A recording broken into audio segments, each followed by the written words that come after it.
Hi everybody, it's Galactic Man Larry here again with another Star Wars The Vintage Collection figure review, and today we have in front of us from Star Wars Jedi Fallen Order the Heavy Assault Stormtrooper. You can see here the card, I guess, forgive me because of the ignorance, I think this is a video game, the Fallen Order one.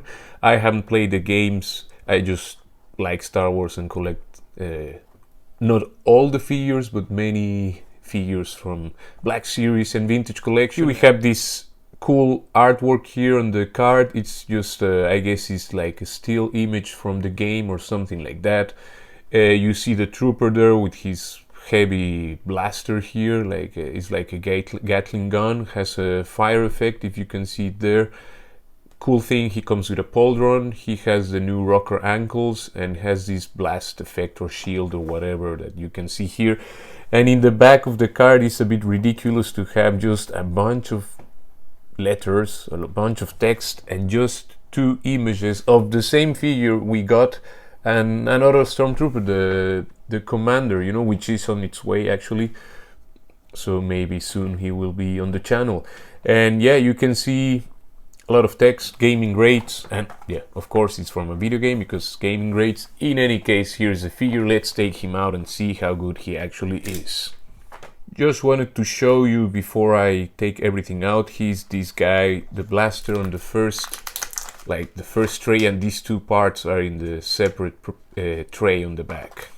And there we have the Heavy Assault Stormtrooper out of his packaging with everything he comes with, which is this kind of effect, well, not kind of, this effect, I don't know if it's like blasting or kind of shield or a mixture of both. We have the gun, which looks really cool, with some paint on it. It has this kind of bronze, copper, whatever, and this, sorry, it's still a bit wet because I put it into hot water to straighten it up a bit. And yeah, you can see it has the handles and all of that. No articulation on the weapon, and he has this fire effect, which is really good to have. Oh, and I'm thinking because of the thickness of that peg that maybe we can use it with G.I. Joes or something like that as well. But that's how it looks like. It's in this like translucent orange that as it goes, I don't know if it's orange to yellow or if it's just the from thick to thin that the plastic gets a bit clearer, or a mixture of both actually. Here we have the Cobra bat, the Python Patrol bat that we reviewed recently, and I think we have a winner. I think, well, it did get in. Maybe it's, I don't know if the peg is the exact size it should be, but it's a great news. I mean, if it's, yeah, I like how that looks like. I know we're reviewing the Stormtrooper, but I just discovered this, and it's the first time I think it's the first time I have this kind of fire effect from a Vintage Collection figure. And if we put it on the laser, does it fit there as well? It's a bit of a tight fit, but you can manage to. I mean, I don't know if it's intended to be the same peg size, you know, but it kind of works. There we have the trooper itself, and it's the first time, you will laugh about that, but it's the first time I'm opening a Vintage Collection Stormtrooper. He has this pauldron, which is obviously removable, and you just have to remove the head, but the head is on a dumbbell joint, you know, and yeah, it's just a Stormtrooper, so it's all white and black, some gray details on the helmet and on the armor here in the middle. Otherwise it's just white and black, or black and white, whatever you want to say it. And of course the silver for the, I don't know the name of these things on the mask, but yeah. And is it blue, the stripes here on the side? It's so tiny I cannot really, I think they're painted gray or black, whatever. But luckily this is also the eyes and the visor on this Stormtrooper are, I mean, yeah, they seem to be well placed, because sometimes it's hit and miss. For example, here is a bit not as good as in the figure we're reviewing. And the reason I had these helmets here, these are the ones that come with the deluxe Boba Fett Tatooine, because you can remove the head. There you have the pauldron, is just an extra little piece, so we could count that as an accessory as well.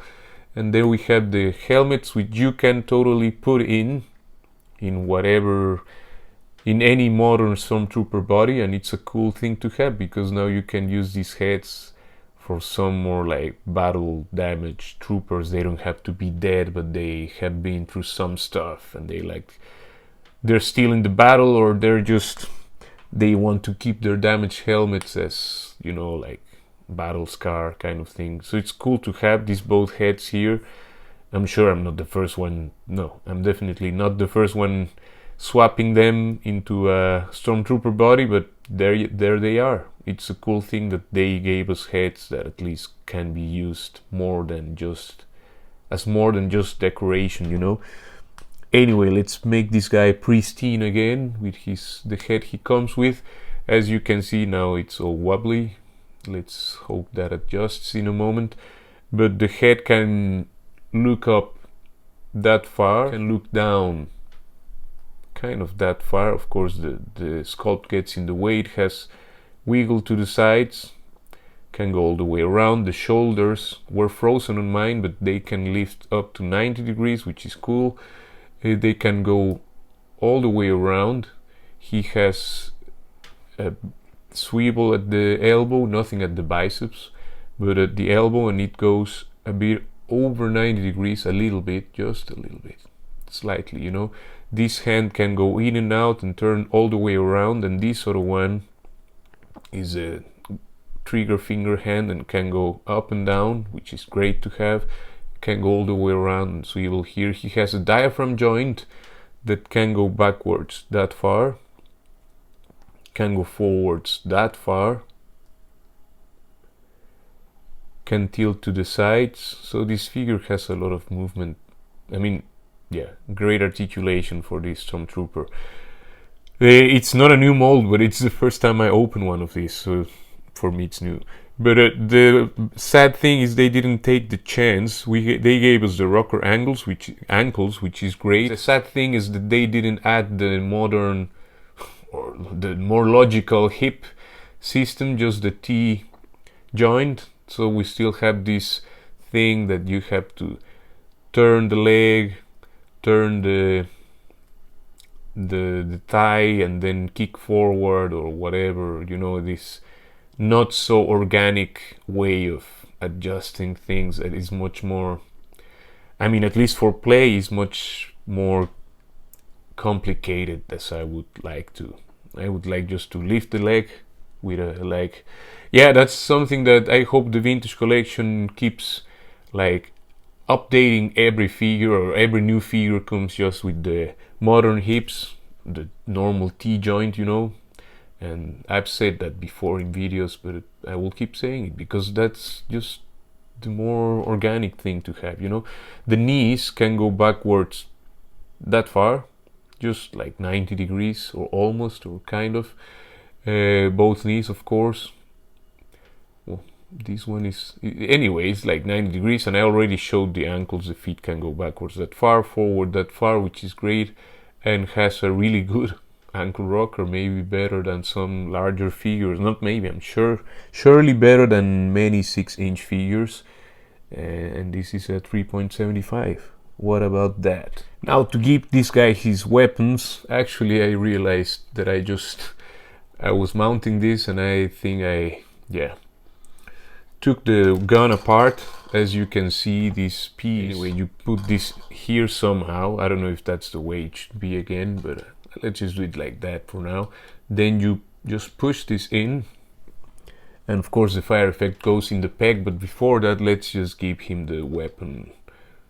I mean, and there you have the heavy assault Stormtrooper carrying his weapon with the effect, with both like this energy effect and the blast effect. As you can see, it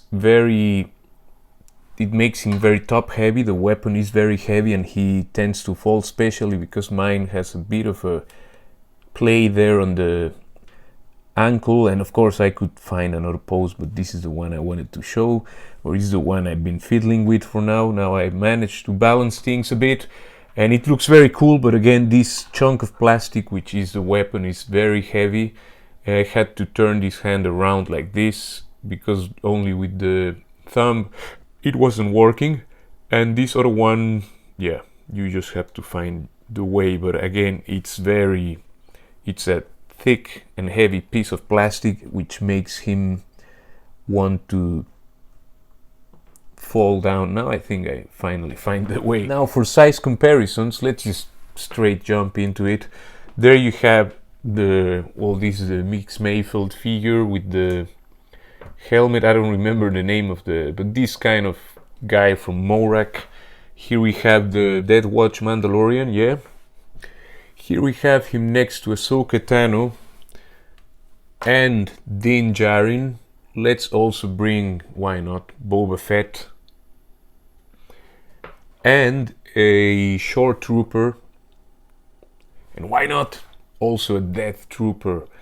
That's how the figure scale. Well, he's posed and he's all splayed, but yeah, so that you can kind of see how it looks like. And there you have him again next to a couple of ARC troopers, the rest of the good guys, and Grogu now joining the party. And that's it for this review. Please leave a like and subscribe to the channel. That helps me a lot. Also, if you want to share it, please do so. And yeah, I think it's a great figure. The weapon is very heavy, of course, and you have to find a pose or just use a stand. In my case, the ankle wasn't helping a lot, and maybe the pose I chose was, yeah, just destined to be falling. But as you can see, he's been standing there for a moment. And it's a Stormtrooper, so you can never have enough of those, or, I mean, yeah, there you have it. An army builder and great figure. Please take care, and I will see you in the next one. Ciao, ciao, ciao. There I just wanted to show him again with the gun without any effects, because, yeah, I needed to show that as well. And now we can give him just the blast effect here without the shield, so that you can see that looks cool as well. Yeah. Just a little extra footage.